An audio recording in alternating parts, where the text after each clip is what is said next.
गर्मी में एक साथ मिलकर रसोई संभालने वाला ससुराल। तारा, तुम्हें ऐसा नहीं लग रहा कि जून के महीने में अप्रैल से ज्यादा गर्मी पड़ रही है? हाँ सच में इस बार तो गर्मी ने सारी हदें पार कर दी। पता है, कल जब चाचा न्यूज देख रहे थे ना, तो मैंने देखा था कि कई जगहों पर इस बार अभी तक बारिश नहीं हुई है। तू जल्दी जल्दी पकौड़े तल, तब तक मैं ये पास्ता और सैंडविच बाहर देकर आती हूँ। आस्था पसीना पोंछते हुए अब पास्ता और सैंडविच की ट्रे उठाती है और सीधा बाहर हॉल में ले जाती है, जहां आस्था की चाची की बेटी रिया और जिया अपनी सहेलियों के साथ बैठी होती हैं। ये सैंडविच तो काफी टेस्टी है ना प्रिया? मुझे तो ये पास्ता काफी ज्यादा टेस्टी लगा। जिया, तुम दोनों की बहन तो काफी अच्छा खाना बनाती हैं। कहा एक अच्छा खाना, दोनों के पास और काम ही क्या है, ज्यादा पढ़ी लिखी भी नहीं है तो घर ही तो संभालेंगी। अच्छा सुनो, मेरे लिए एक और ग्लास कोल्ड ड्रिंक लेकर आना, और हाँ थोड़ी बर्फ भी डाल देना। वो क्या है ना, गर्मी में जब तक चिल्ड कोल्ड ड्रिंक ना पियो तो मजा ही नहीं आता।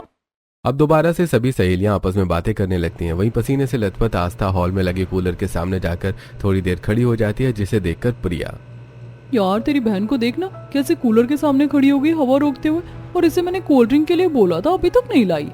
जाहिल गवार, ये कूलर मैंने अपनी सहेलियों के लिए लगाया है ना कि तेरे लिए। चुपचाप से जा और कोल्ड ड्रिंक लेकर आ, वरना तेरी गर्मी तो मैं उतारती हूँ।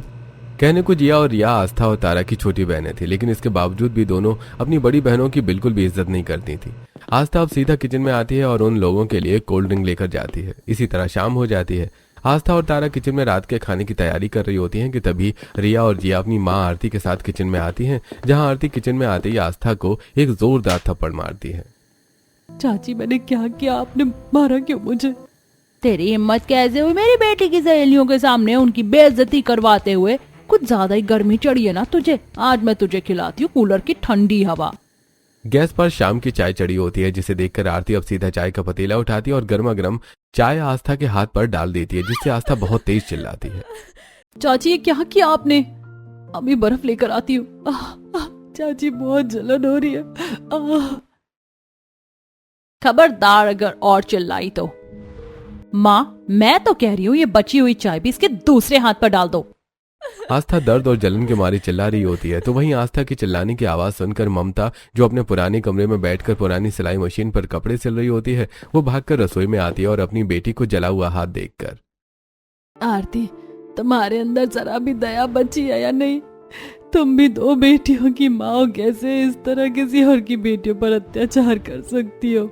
खबरदार जो मुझसे इस लहजे में बात करी तो भूल मत, तेरे पति के मरने के बाद तुझे और तेरी इन दो बेटियों को हमने इस घर में सहारा दिया, वरना तेरी औकात ही क्या थी? भटकती अपने बच्चों को लेकर सड़कों पर। आज तो सिर्फ इसका हाथ जलाया, अगर आइंदा से ऐसी कोई गलती हुई ना तो जिंदा जला दूंगी, समझी? इतना कहकर आरती अपनी दोनों बेटियों को लेकर वहां से चली जाती है। तो वहीं ममता और तारा जल्दी से आस्था को कमरे में लेकर आती हैं और उसके जले हुए हाथ पर बर्फ लगाने लगती हैं।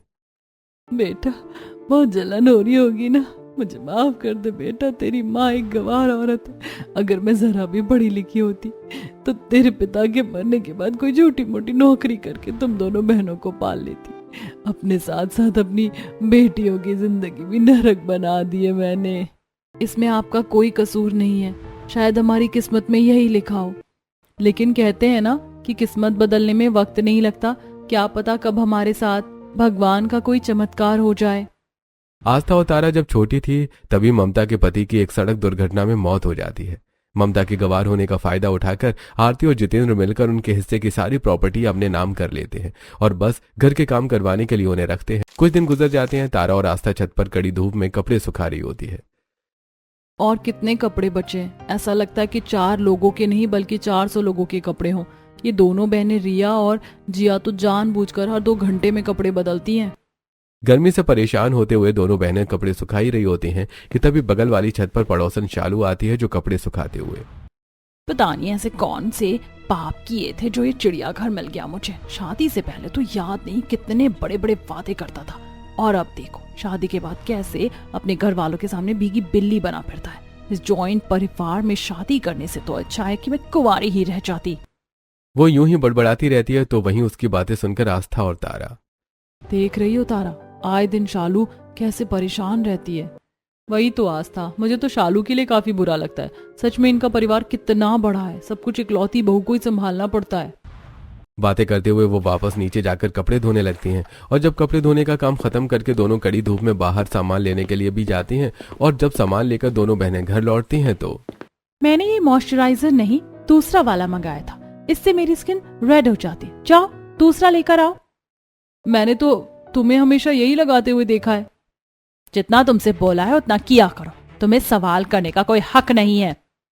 अब ये दोनों बहनें फिर से धूप में पैदल चलते हुए दूर जाकर वो दूसरा मॉइस्चराइजर लाती हैं जिसे देखकर तुम दोनों का दिमाग तो नहीं खराब हो गया? अरे ये वाला नहीं, वो दूसरा वाला चाहिए। रिया और जिया जानबूझकर दोनों बहनों को बार बार धूप में भेजकर उनसे चक्कर कटवा रही थी, जिसे देखकर ममता को काफी बुरा लगता है और वो चाहकर भी अपनी बेटियों के लिए कुछ नहीं कर पाती। इसी तरह कुछ वक्त गुजरता है और रिया ने आज पूरे कॉलेज में टॉप किया होता है। मैं कहता था ना कि मेरी बेटी पढ़ने में 1 नंबर है। पूरे कॉलेज में टॉप करके उसने मेरा सिर गर्व से ऊंचा कर दिया। मैं तो सोच रही हूँ कि माता रानी का एक पाठ रख लेते हैं और सारे मोहल्ले वालों को खाना खिलाएंगे। खाना बनाने के लिए तो ये दोनों बहनें हैं ही, बस आप सारा सामान ले आइएगा। आरती, घर के 4 लोगों का खाना बनाना और मोहल्ले के 400 लोगों का खाना बनाना, दोनों में फर्क है। इतनी गर्मी में मेरी बेटियां कैसे खाना बनाएंगी? अगर इस घर में रहना है ना तो हमारे सारे काम करने होंगे, समझे तुम लोग? इसी तरह 2 दिन गुजरते हैं और आज दोनों बहुएं कड़ी धूप में खड़ी होकर भट्टी की तरह बड़े बड़े पतीले और चूल्हों पर लोगों के लिए पकवान बना रही होती हैं, जिसे देखकर ममता से रहा नहीं जाता और अब वो उनकी मदद के लिए आती हैं। तुम दोनों गर्मी में लगी रहोगी, मैं भी तुम्हारी मदद कर देती हूँ, लाओ। नहीं माँ, आपकी तबीयत खराब रहती है, हम दोनों बहनें हैं ना, सब संभाल लेंगी। तारा और आस्था दोनों बहनें जबरदस्ती अपनी माँ को कमरे में भेज देती हैं और खुद कड़ी धूप में खड़ी होकर खाना बनाती हैं। इसी तरह इन दोनों बहनों की जिंदगी जैसे तैसे कट रही थी। समय गुजरता है, तारा आंगन में झाड़ू लगा रही थी तो वहीं दूसरी तरफ से आस्था धुलाई करते हुए आती है कि तभी उनके पड़ोस में रह रहे मेघा और नितिन नाम के पति पत्नी में खूब लड़ाई होने लगती है, जिनकी आवाज घर के बाहर तक आने लगती है। मैं तो तुम्हारी रोज रोज के ड्रामे से परेशान हो गया हूँ। जरा सा घर का काम क्या कर लेती हो, आफत मच जाती है। अगर काम नहीं होता तो बता दो, नौकरानी रख लूंगा मैं। गलती करी मैंने तुम जैसे आदमी से शादी करके, इससे अच्छा तो मैं कुंवारी ही रह जाती। इतने बड़े परिवार में लाकर नौकरानी बनाकर रख दिया है तुमने। मेघा और नितिन की ऐसी बातें सुनकर तारा और आस्था, जॉइंट फैमिली तो सच में बड़ी खराब है। इन 3-4 लोगों के परिवार में ही हमारा और हमारी माँ का इतना बुरा हाल है। जिनकी बड़ी फैमिली होती होगी उनका कितना ही बुरा हाल होता होगा ना। समय गुजरता रहता है और आज आरती की दोनों बेटियां रिया और जिया के लिए एक काफी अच्छे घर से रिश्ता आता है। देखो जी, रिश्ता तो काफी अच्छा आया है, लेकिन परिवार उनका काफी बड़ा है। मैं अपनी दोनों बेटियों को इतने बड़े परिवार में नहीं भेज सकती। पता नहीं वो इनसे कितना काम करवाएंगे। हाँ, मुझे भी इतनी बड़ी फैमिली में शादी नहीं करनी, मुझे तो कोई छोटी फैमिली चाहिए। फिर एक काम करते हैं, आस्था और तारा की शादी कर देते हैं। वैसे भी अब आस पड़ोस के लोग बोलने लग गए हैं कि कब तक अपनी भतीजियों को बिठा कर रखोगे। हाँ जी, ये सही है। और वो लोग तो दहेज वगैरह की मांग भी नहीं कर रहे, सस्ते में शादी हो जाएगी और शादी के बाद भी दोनों बहनें बस जिंदगी भर गुलामी ही करती रहेंगी। लेकिन माँ, वो लोग कितने अमीर हैं, आप इन दोनों की शादी इतने अमीर घर में कराओगे? अरे बेटा, उनकी फैमिली बड़ी है, ये दोनों वहाँ कभी सुखी नहीं रह पाएंगी, समझ बात को। इसी तरह दिन बीतते हैं और अगले हफ्ते ही आरती और जितेंद्र उन रिश्ते वालों को घर पर बुला लेते हैं, जिन लोगों को तारा और आस्था पहली नजर में ही पसंद आ जाती है। हमारी तरफ से तो रिश्ता पक्का समझिए। अब बस जल्द से जल्द हम आपके घर की बेटियों को अपने घर की बहू बनाना चाहते हैं। लेकिन संगीता जी, एक छोटी सी दिक्कत है। हम आपकी तरह अमीर तो है नहीं और ये घर भी हमारा अभी लोन पर ही चल रहा है, तो हम धूमधाम से शादी नहीं कर पाएंगे। सिंपल तरीके से मंदिर में ही शादी होगी। अब हमारा परिवार अलग थोड़ी ना है, आप चिंता मत करिए, जो भी खर्चा होगा हम देंगे। अरे भाई साहब, अच्छा थोड़े ना लगता है कि हम आपसे पैसे लेकर शादी करेंगे। शादी होगी तो मंदिर में ही होगी। मम्मी पापा, तो मंदिर में शादी कर लेंगे ना, क्या दिक्कत है? सिर्फ शादी ही तो है, रिसेप्शन हम धूमधाम से कर लेंगे। आस्था और तारा से जलन के कारण आरती उन दोनों की शादी धूमधाम से भी नहीं होने देती। तो वहीं उन लोगों के जाने के बाद ममता, भगवान की कृपा से जब हमारे पास पैसा है तो आप लोगों ने मेरी बेटियों की शादी मंदिर में करने को क्यों कहा? हर माँ का सपना होता है कि वो धूमधाम से अपनी बेटियों को विदा करें। पहली बात तो वो तेरे नहीं हमारे पैसे हैं, समझी? और तेरी बेटियों की शादी कर रहे हैं ना, वही एहसान मान, वरना जिंदगी भर कुंवारी रखकर घर में नौकरानी बनाकर रखती। हर माँ की तरह ममता के भी कुछ अरमान थे, लेकिन वो अपने हालातों की वजह से उन अरमानों को पूरा नहीं कर सकती थी। इसी तरह अब कुछ दिन गुजर जाते हैं। आस्था और तारा घर का राशन लेकर घर आ रही होती हैं। तभी रास्ते में उन्हें उनकी होने वाली नंद राखी दिखती है, जो एक गरीब आदमी पर चिल्ला रही होती है। दिखाई नहीं देता क्या? मेरी गाड़ी के आगे आकर मरना है तुम्हें? तुम जैसे लोगों को अच्छी तरह से जानती हूँ मैं। आप गलत समझ रही हैं, ऐसा नहीं है, मैं तो बस रोड क्रॉस कर रहा था। रहने दो, तुम जैसे लोगों की असलियत मुझे अच्छे से पता है। अब दफा हो जाओ यहाँ से, वरना कॉलर पकड़कर सीधा पुलिस स्टेशन ले जाऊंगी। राखी का एक गरीब पर इस तरह भड़कना तारा और आस्था को बिल्कुल भी अच्छा नहीं लगता। सब सही कहते हैं, बड़े परिवार के लोग बहुत बुरे होते। जरा हमारी होने वाली ननद को ही देख लो, कैसे इस गरीब पर चिल्ला रही है। तारा और आस्था अब दोनों घर आ जाते हैं। इसी तरह वक्त गुजरता है और आज आस्था और तारा की हल्दी की रस्म होती है, जिसमें कुछ आस पड़ोस की औरतें भी आई होती हैं। अरे ये क्या आरती बहन, आज तारा और आस्था की हल्दी की रस्म है और तुमने जरा भी सजावट नहीं करी, बस ये 4 गेंदे के फूल लगा दिए। तो तुम क्या चाहती हो, अब इनकी हल्दी की रस्म भी मैं धूमधाम से करूं? अरे इन लोगों को पाल पोस कर बड़ा कर दिया और अब शादी कर रहे हैं, ये क्या कम है? हाँ, जैसे इसने तो बिल्कुल रानियों की तरह पाला हो। पूरा मोहल्ला जानता है कि कैसे इन दोनों बच्चियों पर अत्याचार करती है ये, और इसका परिवार, अपनी देवरानी तक को नहीं छोड़ा इसने। बस अब तो भगवान से यही दुआ है कि शादी के बाद इन दोनों बहनों का नसीब अच्छा हो। दोनों बहनों की हल्दी की रस्म चल रही होती है कि तभी उनकी सहेली अलका उन्हें हल्दी लगाने के लिए आती है। तारा, आस्था, ये तुम दोनों क्या कर रही हो? बचपन से लेकर आज तक तुम दोनों ने यहाँ इतनी तकलीफें झेली और अब शादी भी तुम बड़े परिवार में कर रही हो, वहां तो तुम यहाँ से दुगनी परेशान हो जाओगी। तुझे लगता है कि शादी में हमारी कोई मर्जी होगी? हम तो बस कठपुतलियों की तरह नाच रहे हैं। वो देख, माँ भी बहुत दुखी है, लेकिन अब क्या कर सकते हैं। तारा और आस्था की बातें सुनकर अलका को भी उनके लिए काफी बुरा लगता है। इसी तरह कुछ दिन और गुजरते हैं और आज तारा और आस्था की शादी का दिन होता है। ममता अपनी बेटियों को अपने हाथों से बनाई हुई लाल सुहागन की चुनरी देती है। शादी में तो माए अपनी बेटियों को सोने के कंगन, हार और भी महंगे महंगे तोहफे देती हैं, लेकिन मेरे पास इसके अलावा और कुछ नहीं है। ये हमारे लिए बेस्ट गिफ्ट है माँ, इसमें आपका प्यार और आशीर्वाद है। वो भावुक होकर अपनी माँ के गले लग जाती है कि तभी वहां आरती आती है। ये तुम लोगों का मेलो ड्रामा खत्म हो गया हो तो फिर चले, शादी का मुहूर्त निकला जा रहा है। थोड़ी देर में अब सभी मंदिर पहुंच जाते हैं और आस्था और तारा की मंदिर में बड़े सीधे तरीके से शादी हो जाती है। और अब अपनी माँ से विदा लेकर दोनों बहनें अपने बड़े परिवार वाले ससुराल में आती हैं, जहाँ जैसे ही उनका गृह प्रवेश होता है। चलो, अब गृह प्रवेश की रस्म हो गई ना। संगीता, दोनों बहुओं को रसोई घर में ले जाओ और इनसे जल्दी से खीर बनवा। बहू, जानती हो हमारे यहाँ जब भी कोई नई नवेली बहू आती है तो वो सबसे पहले खीर बनाकर कुल देवी को चढ़ाती है। अभी तो काफी टाइम हो गया है और मुझे तो नींद भी आ रही है। इस रस्म को हम कल भी तो कर सकते हैं ना। तुम लोगों ने तो रस्मों का मजाक बनाकर रख दिया है। जो रस्म जिस वक्त की होती है उसी वक्त की जाए तो सही है, समझे? और संगीता बहू, तू अभी तक दोनों बहुओं को लेकर गई नहीं रसोई में? ऐसे लोग हैं ये, अभी तुम्हारा गृह प्रवेश हुआ है और ये है कि हमसे खीर बनवा रहे हैं। सच में बड़ी फैमिली वाले बहुत खराब होते हैं। तारा और आस्था की नजरों में पहले से ही उनके ससुराल वालों की छवि ठीक नहीं थी और अब ये देखकर उनके मन में अपने ससुराल वालों की छवि और ज्यादा खराब हो जाती है। संगीता अब अपनी दोनों बहुओं को लेकर सीधा रसोई में जाती है।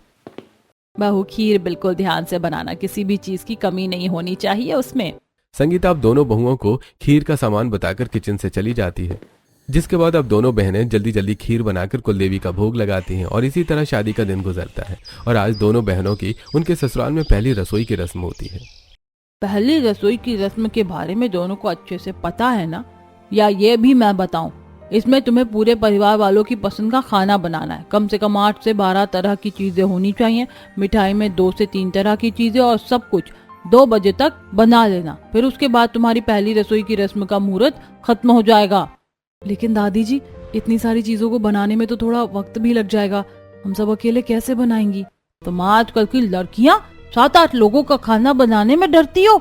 हमारे जमाने में हमने 50-50 लोगों का खाना बनाया है। अब जाकर बनाओ और समय से बना लेना सारा खाना। दोनों बहनें अब रसोई में आती हैं और अब जल्दी जल्दी हाथ चलाती हुए सारे पकवानों की तैयारी करने लगती हैं। कम से कम वहाँ पर 3-4 लोगों का तो खाना बनाना था, लेकिन यहाँ तो इतने सारे लोग हैं, ऊपर से कितनी चीजें हैं। मेरा तो गर्मी से हाल बेहाल हो गया। पता नहीं अब आगे क्या क्या देखने को मिलेगा। दोनों बहनें अब जल्दी जल्दी समय रहते सारा खाना बनाकर तैयार कर देती हैं, जिसे जब पूरा परिवार खाता है तो खाना तो अच्छा ही बना है। इतना भी खास नहीं बना है। ये जो तुमने सब्जी बनाई है इसमें मसाला जल गया था ना, और गुलाब जामुन भी ज्यादा मुलायम नहीं बने हैं। थोड़ा ध्यान से बनाया करो।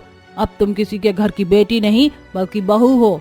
इतनी गर्मी में हमने इतना सब कुछ बनाया और तारीफ करने के बजाय ये लोग कमी निकाल रहे हैं।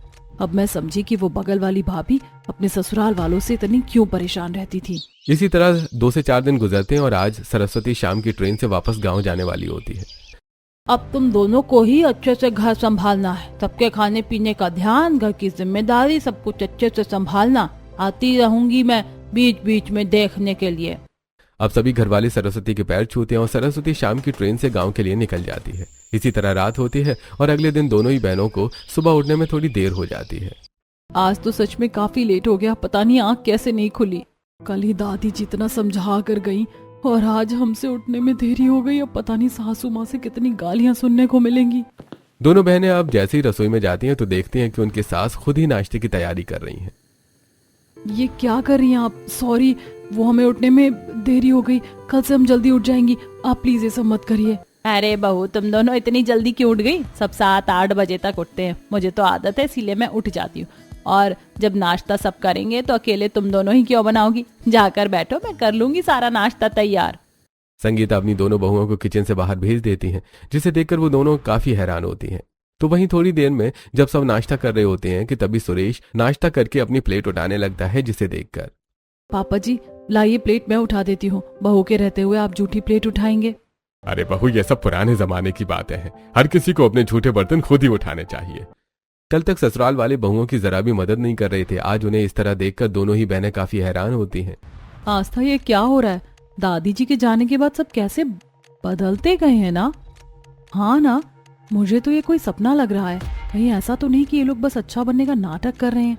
ऐसा ही होगा, वरना कौन से ससुराल वाले इतने अच्छे होते हैं। दोनों बहनों को अपने ससुराल वालों को इतने अच्छे बर्ताव पर बिल्कुल भी यकीन नहीं होता। तो वहीं रात में जब दोनों खाना बना रही होती हैं कि तभी उनकी नंद आती है। भाभी, खाना तो आपने बना लिया, मैं रोटी बना लेती हूँ। रोटी मैं बना लूंगी भाभी, ये तो बिल्कुल नक्शा बना देती है। तू जाकर सलाद काट ले। इस तरह नीलम भी दोनों बहनों की काफी मदद करती है। तो वहीं रात का खाना खाने के बाद घर के सभी लोग मिलकर किचन की सफाई और बर्तन धोने का काम भी खत्म कर लेते हैं, जो दोनों बहनों के लिए काफी हैरानी भरा था। इस तरह रात गुजरती और अगले दिन दोनों बहनें अपनी माँ को कॉल करती हैं। माँ कैसी हो आप? हमारे जाने के बाद तो चाचा चाची आपसे बहुत काम करवा रहे होंगे ना माँ? हमें आपकी बहुत याद आती है। वो लोग आपको ज्यादा परेशान तो नहीं करते हैं ना? नहीं बेटा, नहीं करते। उन्हें तो पता है कि मैं बूढ़ी हो चुकी हूँ, कितना ही काम कर लूंगी। बस थोड़ा बहुत ही काम करवाते हैं मुझसे। लेकिन तुम दोनों तो खुश हो ना अपने ससुराल में? भावुक होकर अपनी बेटियों से बात ही कर रही होती है कि तभी आरती आती है और ममता से फोन छीनकर कट कर देती है। घर में इतने सारे काम पड़े हैं और तू है कि अपनी बेटियों से बातें करने में लगी है। जा जल्दी से झाड़ू पोछा कर, फिर उसके बाद गेहूं भी पिसवा कर लाना है और ढेर सारे कपड़े भी पड़े हैं। आस्था और तारा के जाने के बाद आरती ममता से घर के सभी कामों को करवाती है। बेचारी ममता अपनी बेटियों से कुछ नहीं कहती। ऐसे कुछ दिन गुजरते हैं और आज संडे का दिन होता है। आज संडे है, आप लोग क्या खाएंगे बता दीजिए। दोनों बहनें अपने ससुराल वालों की तारीफ करते हुए बाकी का खाना बना रही थी कि तभी संगीता रसोई में आती है और उनकी बातें सुनकर। वो क्या है ना, तुम्हारी दादी सास आई हुई थी गांव से।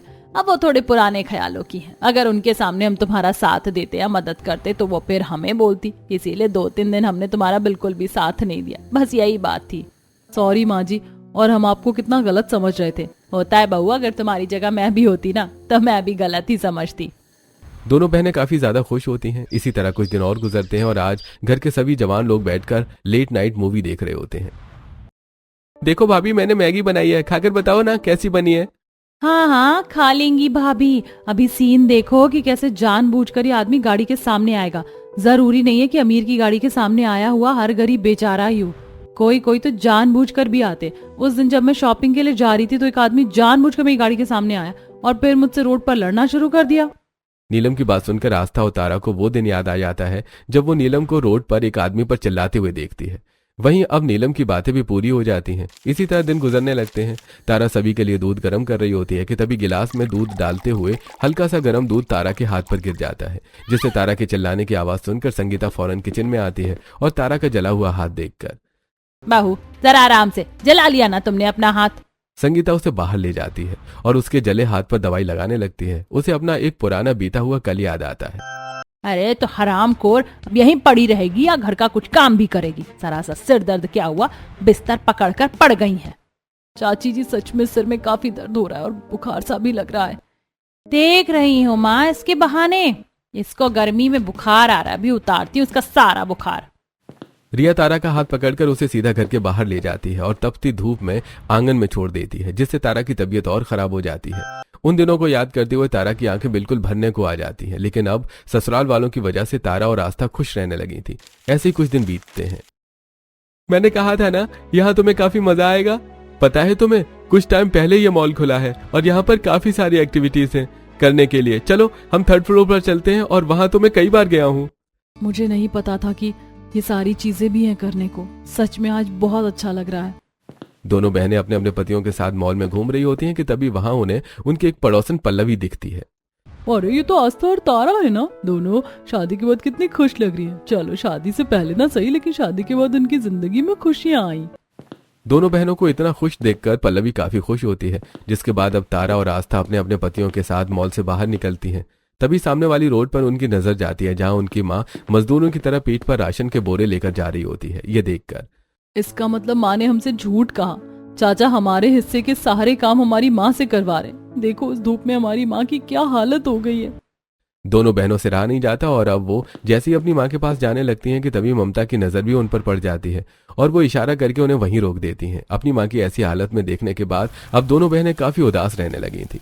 तुम दोनों खाना क्यों नहीं खा रही हो? आज तो तुम्हारी मनपसंद की सब्जी बनाई है मैंने। तबीयत तो ठीक है ना? हाँ माँ ठीक है, वो बस हमारा खाना खाने का मन नहीं कर रहा। दोनों बहनें खाने पर से उठकर अपने अपने कमरे में चली जाती हैं, जिसे देखकर उनके घर वाले भाभी को क्या हुआ? कुछ दिनों से वो काफी परेशान है। भैया आपका उनसे कोई झगड़ा तो नहीं हुआ था? हम तो खुद उनसे पूछ पूछ कर परेशान हो गए हैं। क्या बात है, कुछ बता ही नहीं रही है दोनों। पता नहीं क्या हो गया है। अरे पता करो क्या बात है। बहुओं से ही घर में इतनी रौनक थी, अब वो इस तरह उदास होकर बैठेंगी तो कैसे चलेगा। दोनों भाई खाना खाने के बाद अपने अपने कमरे में जाते हैं और अपनी बीवियों से फिर से उदासी का कारण पूछते हैं। अरे बात भी तो करो, क्या हुआ है? देखो इस तरह बात दिल में रखोगी तो कोई फायदा नहीं है। क्या पता हम तुम्हें कोई हल बता दें। कोई बात नहीं, हम ठीक हैं। अगर तुम्हें मुझसे प्यार है तो तुम्हें सब सच बताना ही पड़ेगा, वरना मैं समझूंगा कि तुम बस समझौते के साथ ही इस रिश्ते में हो। उत्कर्ष की सारी बातें सुनकर आस्था उसे अपने तारा और अपनी माँ के ऊपर बीती सारी कहानी बताती है, जिसे सुनकर उत्कर्ष, तुम लोगों ने इतना सब कुछ कैसे सह लिया और अभी तक हमें या घर वालों को क्यों नहीं बताया? हमने कहा था ना कि हमारा परिवार सबसे अलग है। हम कल ही तुम्हारी चाची चाचा के घर चलेंगे। उत्कर्ष सारी बात अपने घर वालों को बताता है, जिससे उन्हें भी काफी गुस्सा आता है। और अगले दिन उत्कर्ष और अमन सीधा अपनी पत्नियों के मायके पहुंचते हैं और देखते हैं कि कैसे वहां ममता नौकरानी की तरह काम कर रही है और सारे घर वाले आराम फरमा रहे हैं। यही देखना बाकी रह गया था। शर्म नहीं आया आप लोगों को? एक बूढ़ी औरत से इस तरह काम करवा रहे हैं। तो क्या हुआ? हमने 2 वक्त की रोटी दी है और वैसे भी हमारे अलावा इनका है ही कौन? पहले कोई नहीं था, लेकिन अब हम हैं। मम्मी जी आप अपना सारा सामान पैक करिए और हमारे साथ चलिए। आप हमारे साथ रहेंगी। हाँ ले जाओ, मैं भी देखता हूँ कि कब तक तुम लोग इसे अपने साथ रखते हो। अगर कल को परेशान होकर इसे घर से ना निकाल दिया तो आप वापस नहीं रखेंगे हम इसे। ये नौबत आएगी भी नहीं, समझे आप लोग। उत्कर्ष और अमन दोनों ममता को लेकर घर आ जाते हैं। आप लोगों ने ऐसा क्यों किया? मैं वहां पर रह तो रही थी, मैं इस तरह अपनी बेटियों के ससुराल में नहीं रह सकती। ये मुझे गंवारा नहीं। अरे समधन जी, ये पुराने जमाने की बातें हैं। हमारा तो एक ही परिवार है, तो फिर क्या दिक्कत है आपको? माँ आप भी हमारे साथ रहो ना। ये लोग बहुत अच्छे हैं और आप चाहो तो अपना सिलाई का काम यहाँ पर भी कर सकती हो। इससे आपका दिल भी लगा रहेगा। आंटी आप सिलाई करती हैं? भाभी आपको तो पता है कि मैंने अभी अभी फैशन डिजाइनर का कोर्स किया है और मुझे कोई एक ऐसी टेलर चाहिए थी जो मेरे डिजाइन्स को अच्छे से सी सके। आंटी जी क्या आप मेरे साथ काम करेंगी? बेटा आज से पहले तो मैंने कभी ऐसा काम नहीं किया, लेकिन मैं कोशिश तो कर ही सकती हूँ। राखी अपने तैयार किए हुए डिजाइन्स को ममता को दिखाती है, जिन्हें ममता राखी के अकॉर्डिंग बिल्कुल वैसा ही सीती है जैसा राखी को चाहिए था। आंटी जी अब तो डील फाइनल। अब आप ही मेरी पार्टनर बनेंगी। कितना प्यारा डिजाइन किया है आपने, जैसे मैंने बताया था बिल्कुल वैसा ही। आपको तो फैशन इंडस्ट्री में होना चाहिए। अब आपकी ये दिक्कत भी खत्म हुई। अब तो आप खुद कमा सकती हैं, बस रहना आपको हमारे साथ ही पड़ेगा। संगीता की बात सुनकर ममता हंसने लगती है और अपनी माँ को इतने सालों में पहली बार हंसता देखकर तारा और आस्था दोनों खुश होती हैं। इसके बाद अब उनका परिवार तो हंसी खुशी रहता है और ममता भी ये देखकर हैरान होती है कि घर के सभी लोग घर के कामों में उसकी बेटी का हाथ बटाते हैं। लेकिन वहीं दूसरी तरफ पहले आस्था और तारा और फिर ममता के चले जाने के बाद घर की सारी जिम्मेदारी आरती पर आ जाती है और उसकी दोनों बेटियां घर के किसी भी काम को हाथ नहीं लगाती। अरे दोनों की दोनों कैसे पैर फैला कर बैठी हो, ये नहीं कि बूढ़ी माँ की मदद कर दो, कम से कम जाकर बर्तन ही धो लो। मैंने कल ही नेल एक्सटेंशन कराए हैं तो मैं तो बर्तन को हाथ नहीं लगाने वाली, आप जिया को बोल दो। हेलो, मैंने भी कल मैनिक्योर करवाया है, मैं भी घर का कोई काम नहीं करूंगी। और वैसे भी ममता ताई जी और उनकी दोनों बेटियों से आप काम करवाते करवाते उन पर इतनी निर्भर हो चुकी थी कि अब आपसे तो झाड़ू भी नहीं लगती। थोड़ा बहुत शरीर हिलाइए जलाइए। जिया की ऐसी बातें सुनकर आरती को काफी बुरा लगता है। इसी तरह समय गुजरता है और जिया और रिया बिना बताए अपने अपने बॉयफ्रेंड से शादी कर लेती हैं, जो उनके माँ बाप के लिए काफी बड़ा शॉकिंग होता है। अरे तुम लोगों को शर्म नहीं आई अपने माँ बाप की नाक कटवाते हुए? तुम लोगों के लिए हमने कितना कुछ किया, पढ़ाया लिखाया, पैरों पर खड़ा किया, और तुम लोगों ने हमारी इज्जत उछाल दी पूरे समाज में। पहले तो धीमी आवाज में बोली, हम तारा और आस्था नहीं है जो आप लोगों को ऐसा बर्ताव बर्दाश्त कर लेंगी। और हम तो बस आपको ये बताने आए थे कि हमने शादी कर ली है, अब हम अपने अपने हस्बैंड के साथ जा रहे हैं। अगर तुम लोग चले जाओगे तो फिर हमारा क्या होगा? हम बूढ़े बुढ़िया को कौन देखेगा? बच्चों इस तरह में छोड़कर मत जाओ, हमारे साथ ही रह लो। आप लोग सच में कितने ज्यादा मतलबी हैं। ताई जी और तारा आस्था यहाँ से चली गई। आप लोगों को तो शुरू से ही हमेशा से ही अपना ही फायदा दिखता रहा, और अब अपने मतलब के लिए हम दोनों बहनों को भी यहाँ रखना चाहते? नेवर, हम यहाँ कभी नहीं रहेंगे। दोनों बहनें अपने माँ बाप का घर छोड़कर अपने अपने पतियों के साथ वहां से चली जाती हैं और धीरे धीरे ये बात पूरे मोहल्ले में फैल जाती है, जिससे जितेंद्र और आरती की काफी ज्यादा बेइज्जती होती है। तो वहीं उनकी कुछ पड़ोसने देख लिया, दूसरों के साथ बुरा व्यवहार करने का नतीजा। तुमने ममता और उसकी दोनों बेटियों को जिंदगी भर कितना परेशान किया, लेकिन अब देखो वो तीनों कितनी खुश हैं। और अब तुम अपना हाल देखो, तुम्हारी बेटियां तुम्हें छोड़कर चली गई। इसीलिए कहते हैं जैसा कर्म करोगे वैसा ही फल भुगतोगे। लोगों के ऐसे ताने सुनकर जितेंद्र और आरती को अपनी गलती का एहसास तो होता है, लेकिन यह एहसास इतनी देर से हुआ था कि अब वो चाहकर भी कुछ नहीं कर सकते थे। और अब दो बेटियां होने के बावजूद भी वो लोग बिल्कुल अकेले रह जाते हैं। तो वहीं उधर दोनों बहनें अपनी माँ के साथ हंसी खुशी अपने ससुराल में रहती हैं।